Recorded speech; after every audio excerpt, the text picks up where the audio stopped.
consultant and lecturer based in Brooklyn, New York. Nationally recognized expert in the areas of cyber safety, digital misconduct, that's an interesting phrase we'll talk about, personal privacy, and other topics at the intersection of law, technology, and society. Mr. Lane has appeared on The Daily Show with Jon Stewart, CNN, NBC, ABC, CBS, the BBC, MSNBC. He's written 9 books, and we'll talk about each of those. He's currently working on his newest book, The Rise of the Digital Mob, which will be published next year by Beacon Press, and all of his books are available on Amazon.com or through his website, Frederick, Frederick, Lane, Lane.com.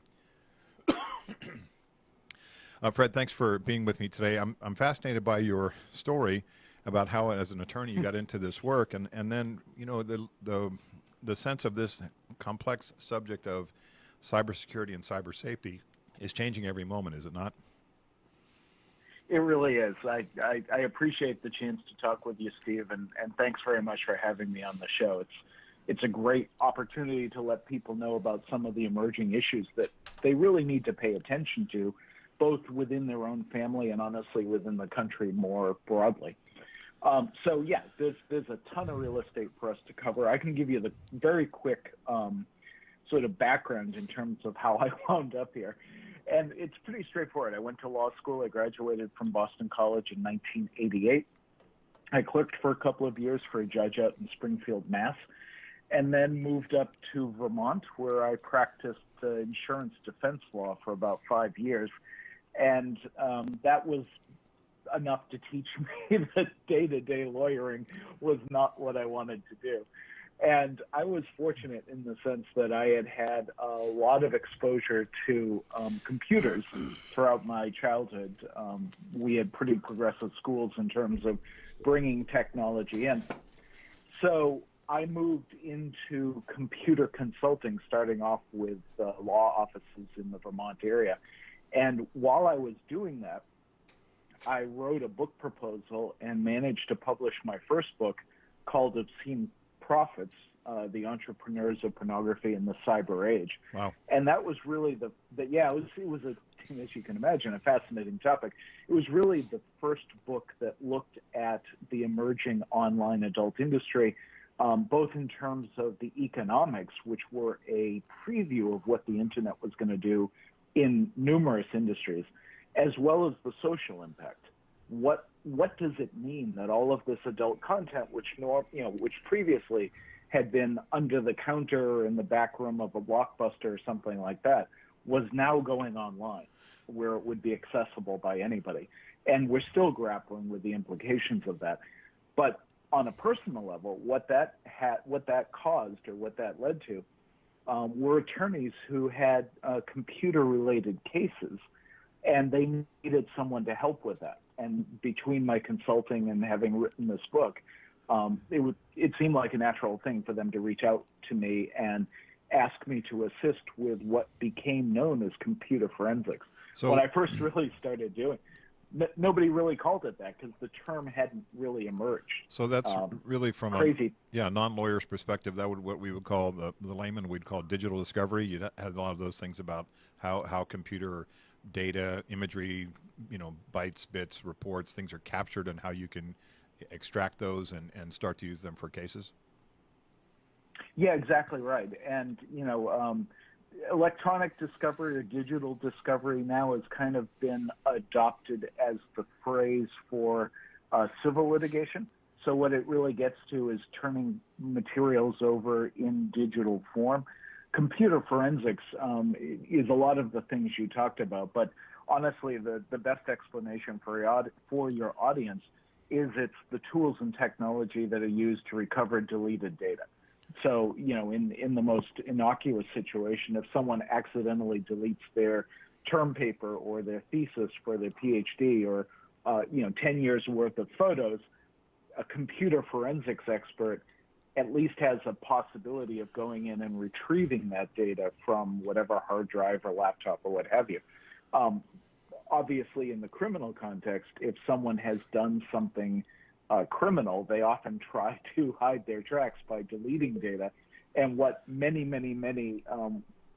defendants, and in most cases now we would refer to them as prisoners, discover is that, in fact, law enforcement has extraordinarily powerful tools for retrieving that information.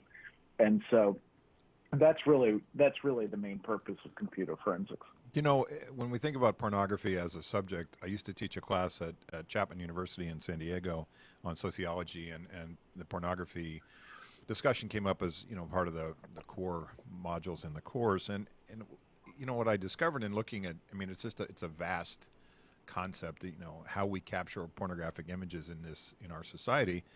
But I know this. I always tell people everything ends up as porn. So you say we have the cave, the cave paintings in Vincennes, France. That becomes paintings of people, and then we say art and sculpture evolved into naked people. Certainly, the advent of photographs. You think of sort of Matthew Brady and President Lincoln from the Civil War forward in this country becomes pornography. Then the first movies. How soon can they turn those into those screeners or reelers that used to show up in peep shows in New York in the 1900s, and then feature films, and then everybody would argue that the advent of Betamax, when we put things on videotape, and then that led to VHS, and then the CD, and now the digital download. So everything ends up as pornography. It's funny to me how what seems innocuous as emerging technology somehow ends up in porn. Well, I think that's a great point, and honestly, you've kind of walked people through the first half of my book, Obscene Profits, because that's really what I was doing. There are a couple of things that your audience might find interesting. Number one, the debate about Betamax and VHS actually was one of those things that was settled by the adult industry, right? Because Betamax was a much higher quality, much better resolution, more advanced technology. But VHS was cheaper. And so in the process of transferring all of this dead weight of reel-to-reel movies onto VHS and thus remonetizing all of this content, the porn industry chose VHS because it was cheaper. Right. And the demand for the VHS was so profound that it basically blew Betamax out of the water. The other thing I think that was really funny was one of the little tasks I set myself in writing that book was, okay, out of all of the communication technologies that have come along, which ones have not been used for the transmission of pornography?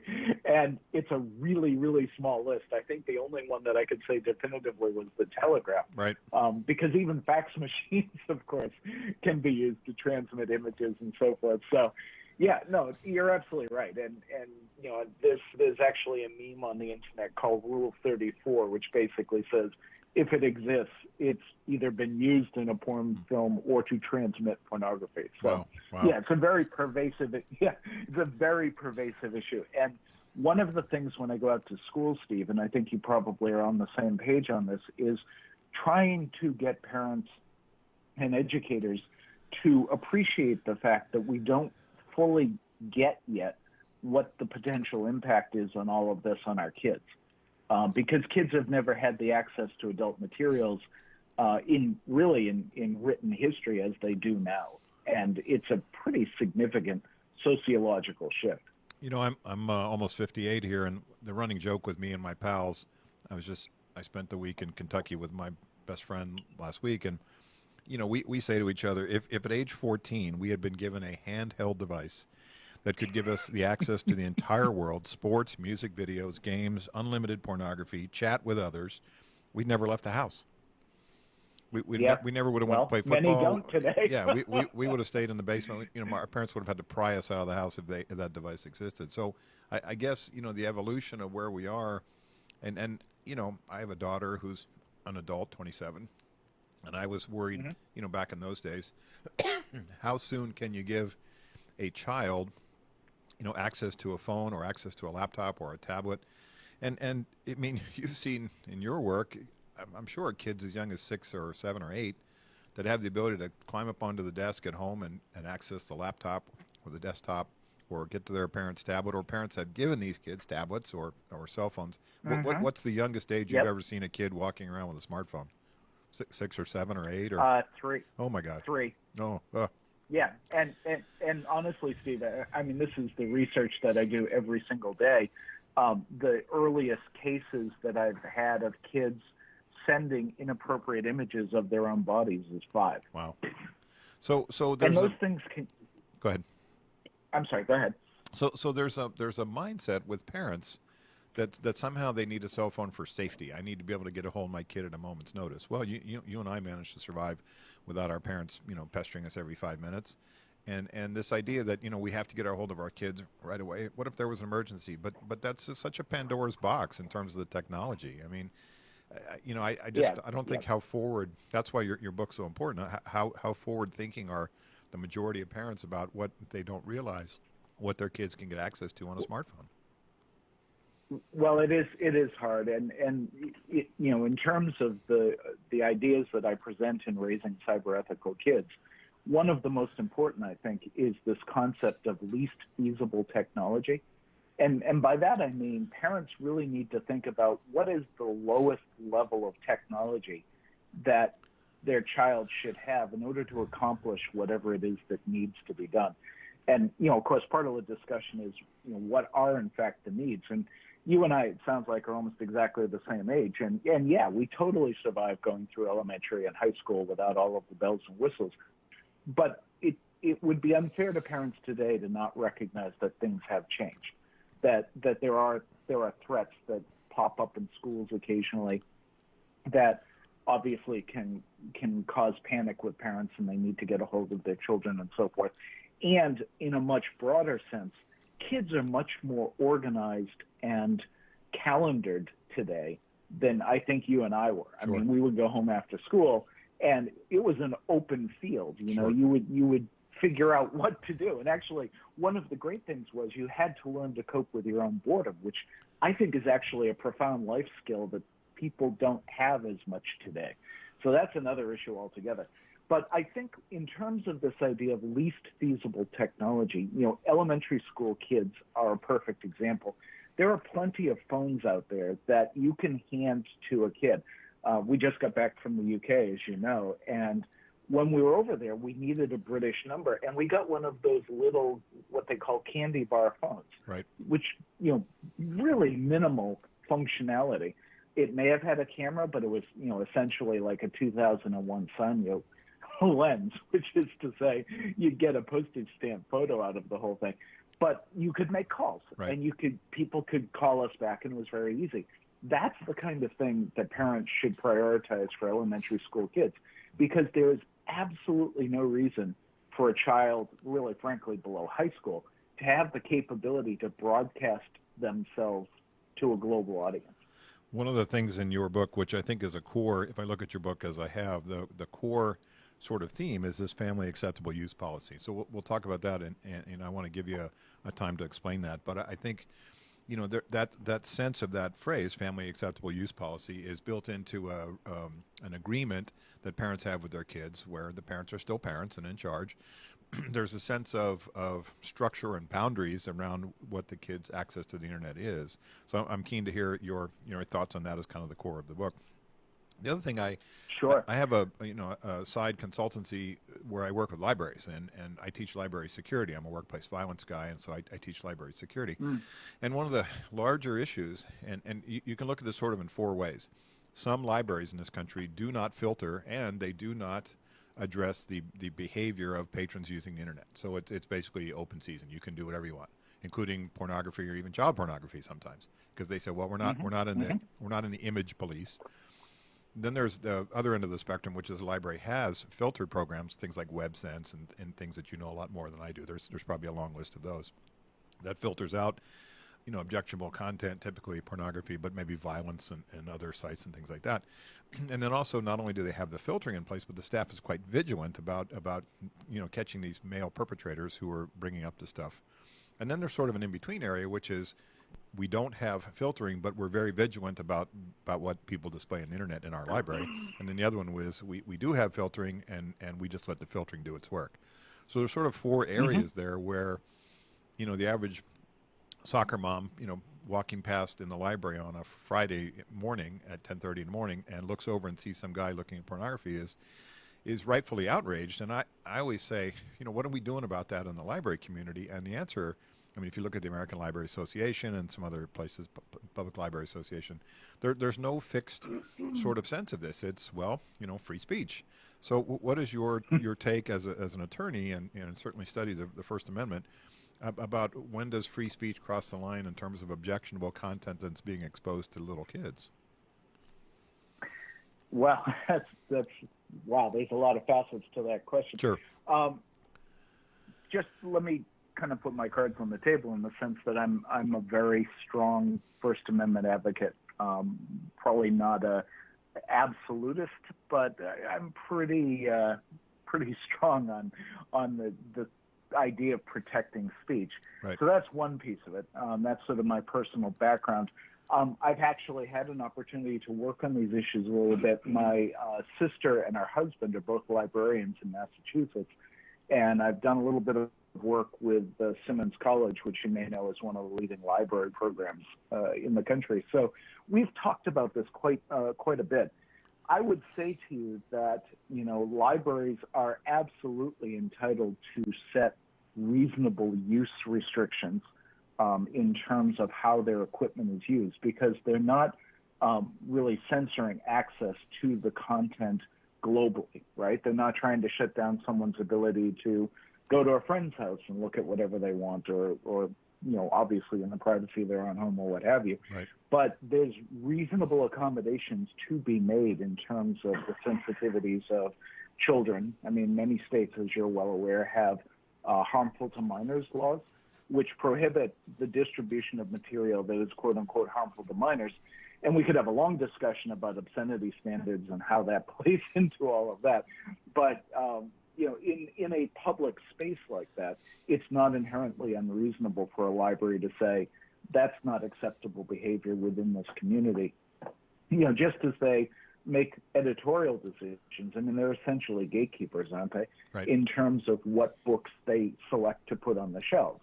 And so, for instance, a classic example would be that, a small town library might say, we're not going to get Japanese manga cartoon books or graphic novels because they tend to be very explicit, and we don't see a need for that, in our collection. And that's not censorship. That's just an editorial decision. Right.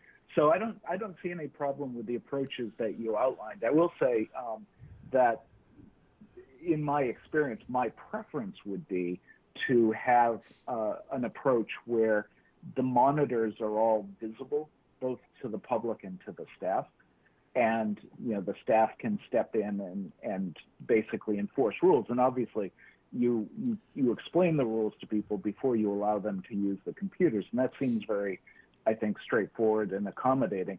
I'm leery in a public setting with government involvement in terms of using filtering software, right, because I think then you're starting to make some arbitrary choices about what people can and can't see.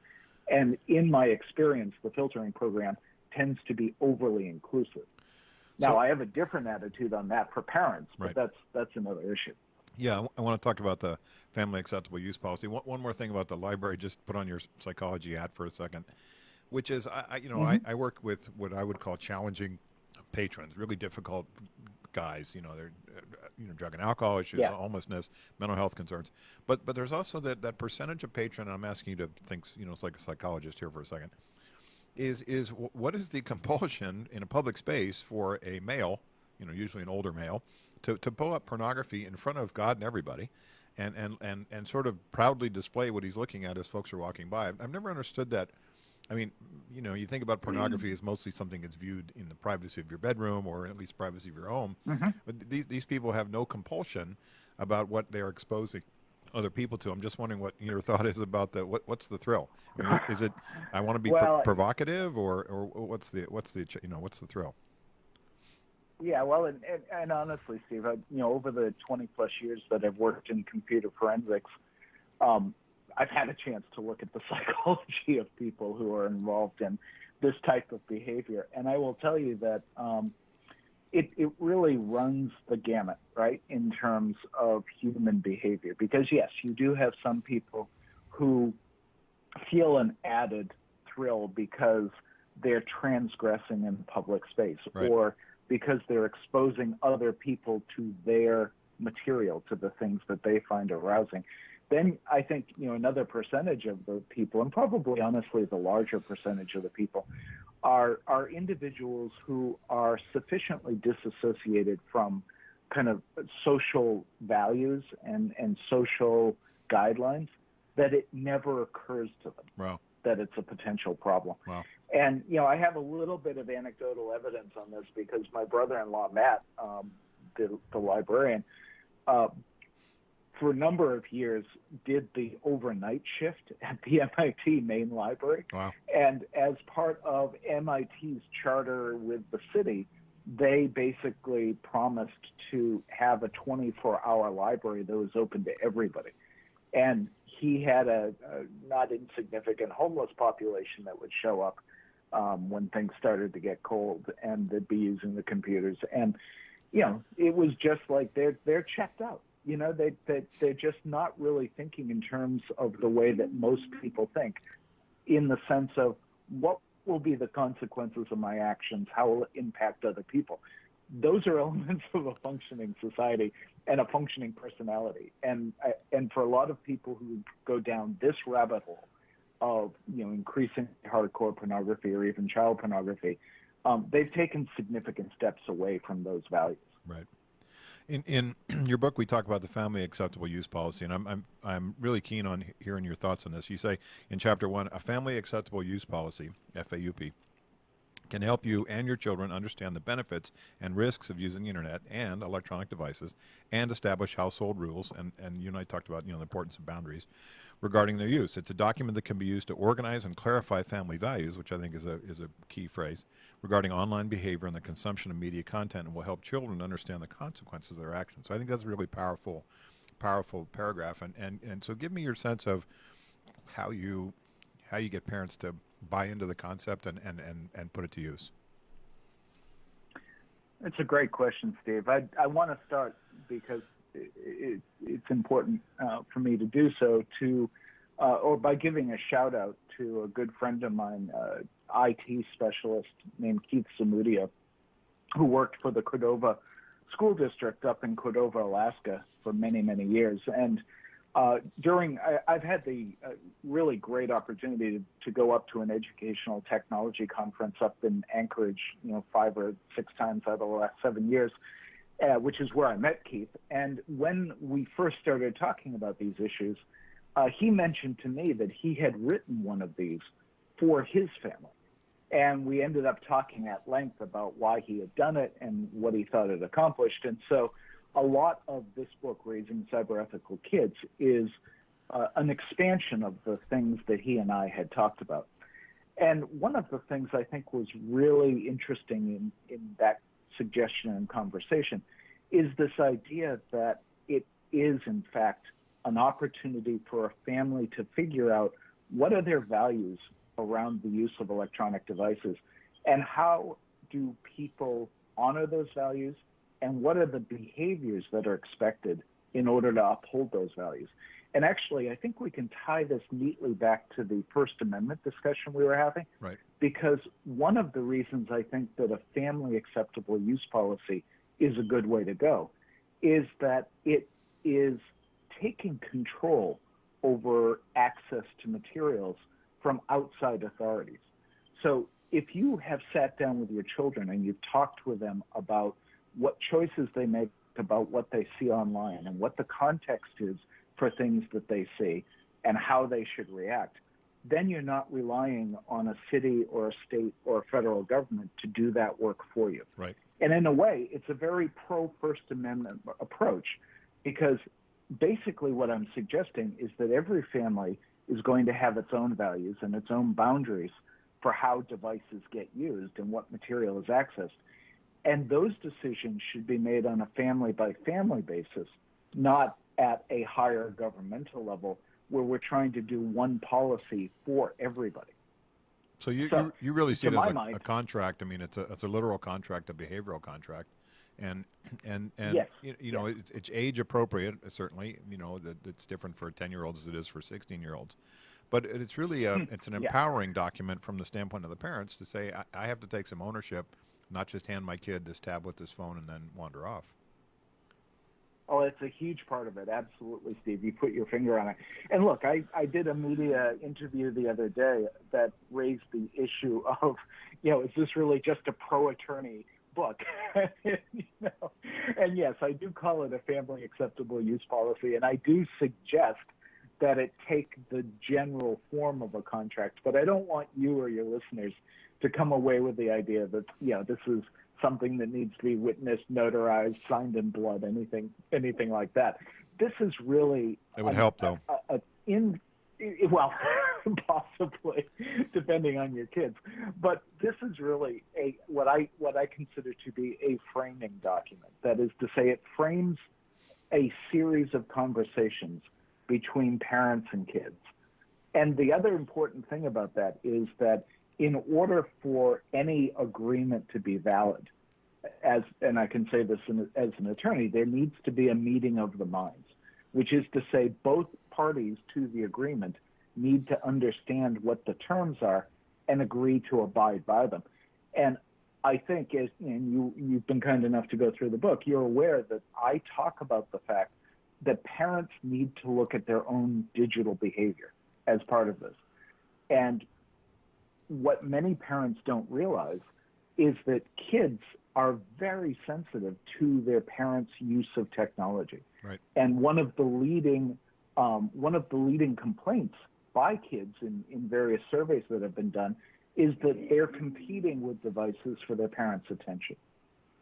So if we're going to make some progress on these issues, one of the things that has to happen, and this is what this book is designed to encourage, is for parents and kids to say to each other, what are your concerns? What would you like to be different? How do we handle this as a family? I mean, it could be something as simple as no phones at the dinner table, right? That's a starting place. That was absolutely one of our rules.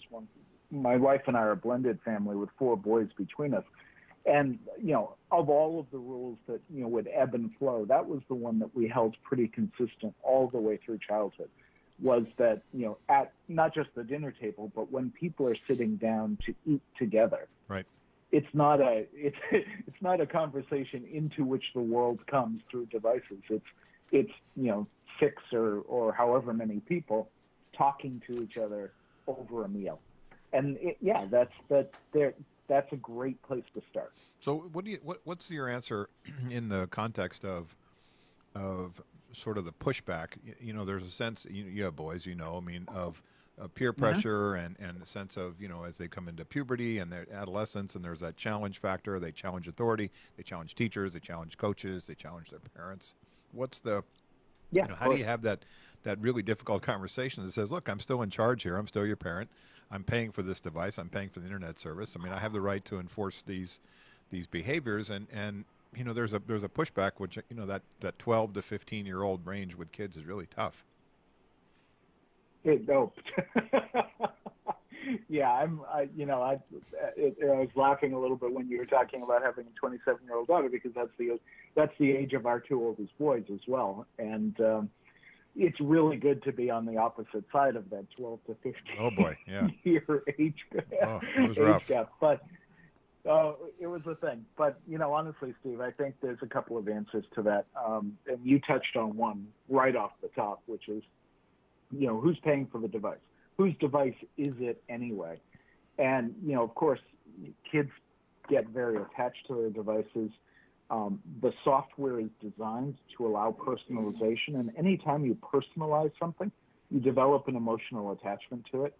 And on top of that, kids rely on these devices as part of their peer socialization process, right, which means that it takes on an additional layer of emotional importance to them. So you're really swimming upstream against a lot of emotional, hormonal issues in that age range. If it is still possible to do, and I direct this particularly to your listeners who have younger kids or maybe thinking about having kids, this is all vastly easier if you start soon. Right. I mean, if you start having these conversations when kids are young, and you're reinforcing the value with children that the device is not an entitlement, it's a privilege, then that goes a long ways. And then, in terms of peer pressure, I would say to parents, and, please, we grappled with this ourselves, so I'm not suggesting in any way that it's easy, but part of the parenting process of that age range is helping them to understand when it is important to resist peer pressure and to really listen to, what is being said and what encouragement classmates are providing and whether that encouragement is good.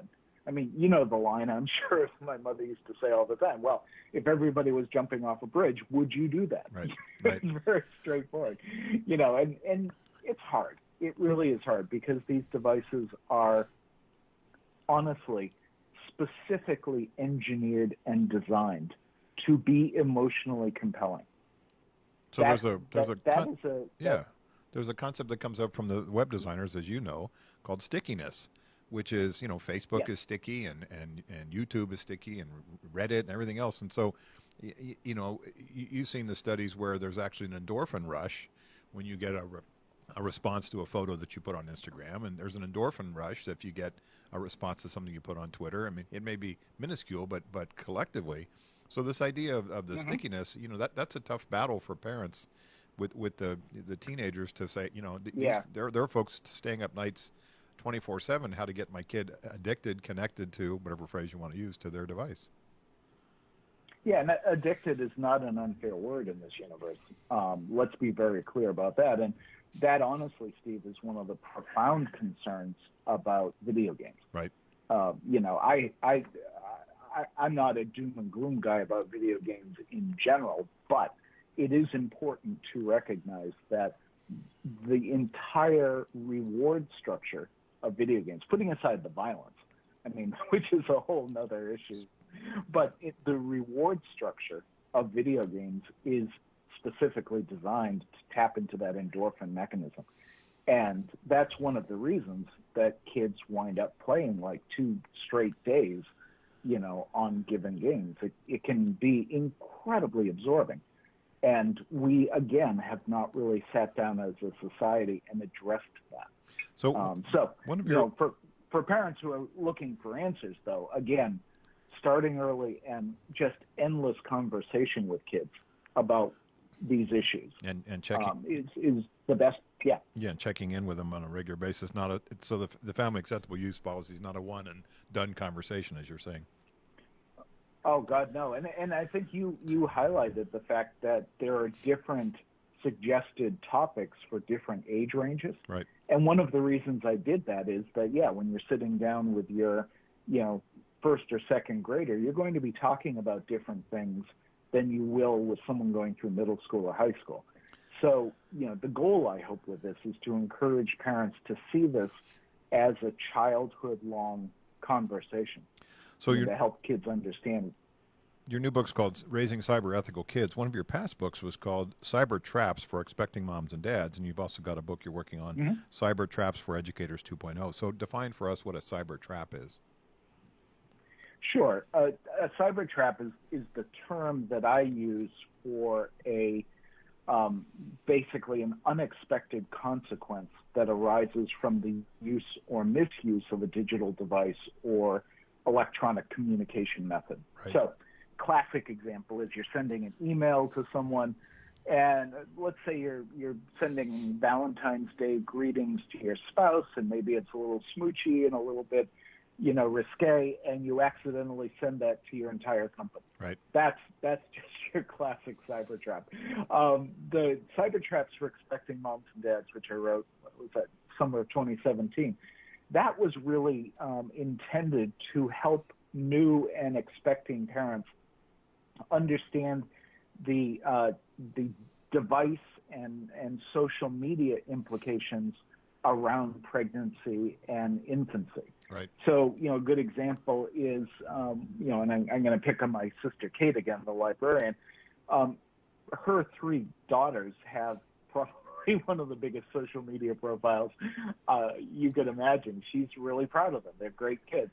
But she posts a lot of photos of the kids online, and it occurred to me that there were some issues there, right, in terms of, how she was shaping our perception of her daughters. There was at least a non-trivial risk that a photo could be taken off of Facebook. I documented a couple of cases in which advertising companies stole child photos and used them in advertising campaigns without permission. Right. The list goes on and on. Should you put a Wi-Fi device near your infant? There are some legitimate questions there to look into, and so on and so forth. Cyber Traps for Educators 2.0, which is actually now live on Amazon. I just put the ebook up. The print book went up about a month ago. That is an update of a book I wrote in 2015 about the various kinds of misbehavior by teachers and what school districts and parents and the educational profession itself should do to try to minimize those risks. So I'm glad you're on that topic because I write a blog for Psychology Today, and in February of 2012 and August of 2012, I wrote two specific blogs about teacher misconduct. One is, the need for oversight about this issue, and the second one was about female teachers as predators who engage in sexual relationships with young males. And you wouldn't, but I'm amazed about the emails I get that are hate speech to people that say, men that say, "What's the big deal?" And it's not harming this boy to have, he's 14 years old to have a sexual relationship with a 35-year-old woman. It's not harming him. And so there's that whole mindset there. And I think, you know this from your work, but the teacher misconduct issue in this country is a huge iceberg problem. A lot of stuff gets covered up. A lot of stuff doesn't make the news. A lot of stuff doesn't get prosecuted. I just finished working on I have an insurance client in California, and we just finished working on a pretty substantial document for all their school districts in California. They have all 58 counties in California that they distribute this document to. This is how do you investigate these cases? How do you liaison with the police? What do you say to the parents? What do you say to the community? And it's a substantial issue. It really is. Couple of different things I'll follow up with there, Steve. The double standard is pretty ugly, in terms of how female teachers are viewed and how male victims are viewed. And, with female teachers, I think one of the things you've seen, and particularly social media has driven this, is that when a female teacher is involved as the perpetrator, the case tends to get a lot more coverage and a lot more salacious coverage than a corresponding male teacher. Right. So that's one issue. And one of the things, and I warn teachers about this because a lot of my work, at least pre-pandemic, was traveling around to school districts providing professional development to teachers and so forth. And what I warn female teachers, just as a fact of life, is that newspapers and media outlets and investigators are much more likely to really dig into a female teacher's social media in an attempt to find, the party photos or the bikini photos or whatever else it is, almost as sort of verification that this is a terrible person. Right. And it's wildly unfair because that doesn't happen with men.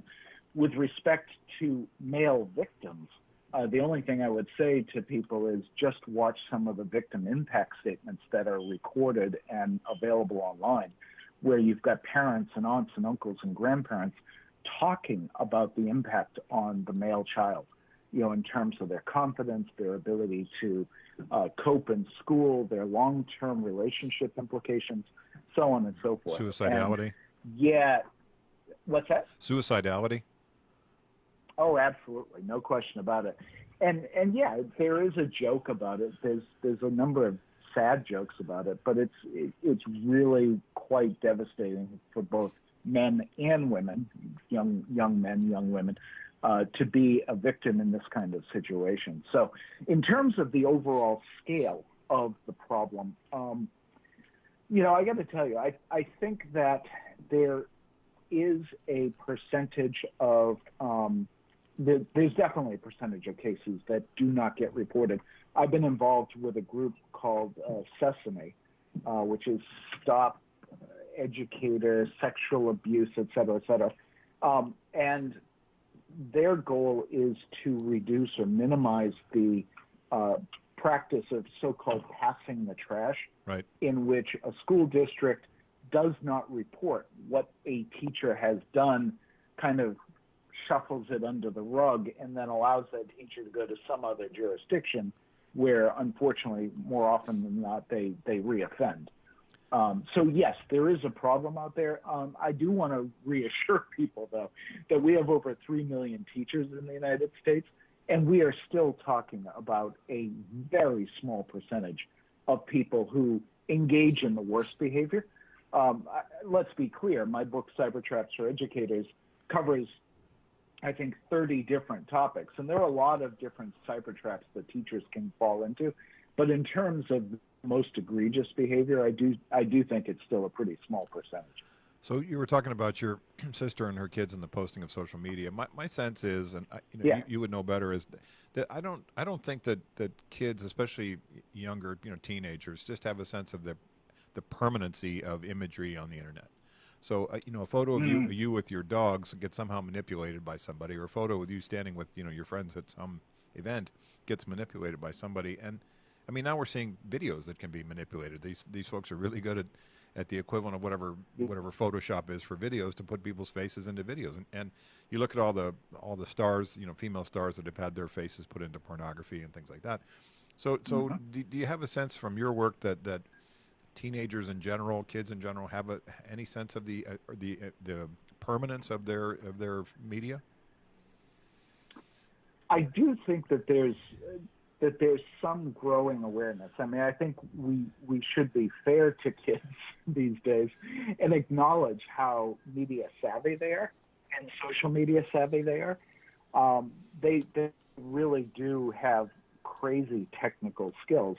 One of the things I reassure parents about, though, is that even though the kids seem so far ahead technologically, they're not that far ahead in terms of judgment and wisdom, maturity, which hopefully parents have, and maturity, which hopefully parents have in bigger supply.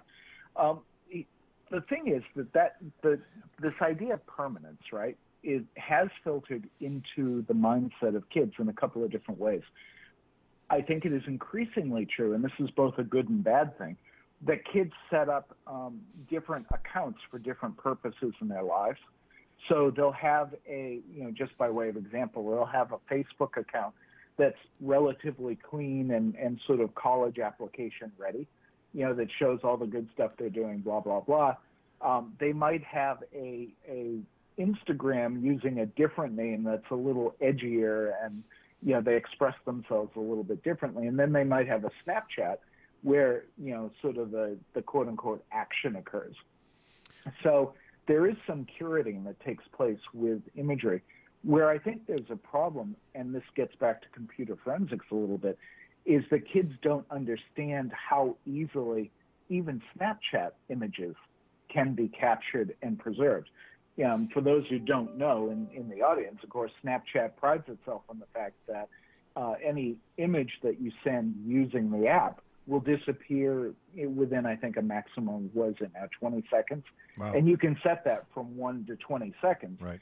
But the problem is that if someone has a second device, which of course is not uncommon at all, they can take a photo of anything that shows up on Snapchat. And so then they've preserved the image. There are other ways to get at it. Sometimes you can get at stuff computer forensically, blah, blah, blah. But the point being that kids want the impermanency. They want to be able to do stuff and not have it linger around. So they do get that idea, but they don't necessarily understand the way the technology works and the fact that the internet is so good at preserving information. So what we've talked about just really scratched the surface, and I really appreciate your time and also your passion about these issues. I know it really comes through. We can get a lot of stuff from your website, frederick.lane.com, FREDERICK lane.com. The book is called Raising Cyber Ethical Kids. The subtitle is How a Family Acceptable Use Policy Can Make Your Young Digital Citizens, that's a great phrase, safer, smarter, kinder, and more empathetic. So, Mr. Lane, thanks a lot for your passion about these issues. I really appreciate it.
So thanks for listening to this episode of Crime Time. I encourage you to go to my website at crimetimeradio.com, send me an email with questions or topics you want me to cover on future shows. Connect with me on LinkedIn and follow me on Twitter at Dr. Steve Albrecht. In our world, there are sheep, shepherds, and wolves. Too many people are sheep and too few people are shepherds. There are lots of wolves out there. There are not enough police officers or sheriff's deputies to protect us all. You need to be a shepherd. Take care of yourself and protect your family, your loved ones, your friends, and your coworkers. Pay attention, be prepared to defend yourself with legal force if necessary. Be a good witness for the police if you see a crime. Stay safe and aware and alert at home, at school, at work, and on the road. Thanks for listening to Crime Time, and my thanks to Jim Wining, producer Matt, and all the good folks at Axe Media Group. I'm Steve Albrecht. Thanks for listening to what I know is right.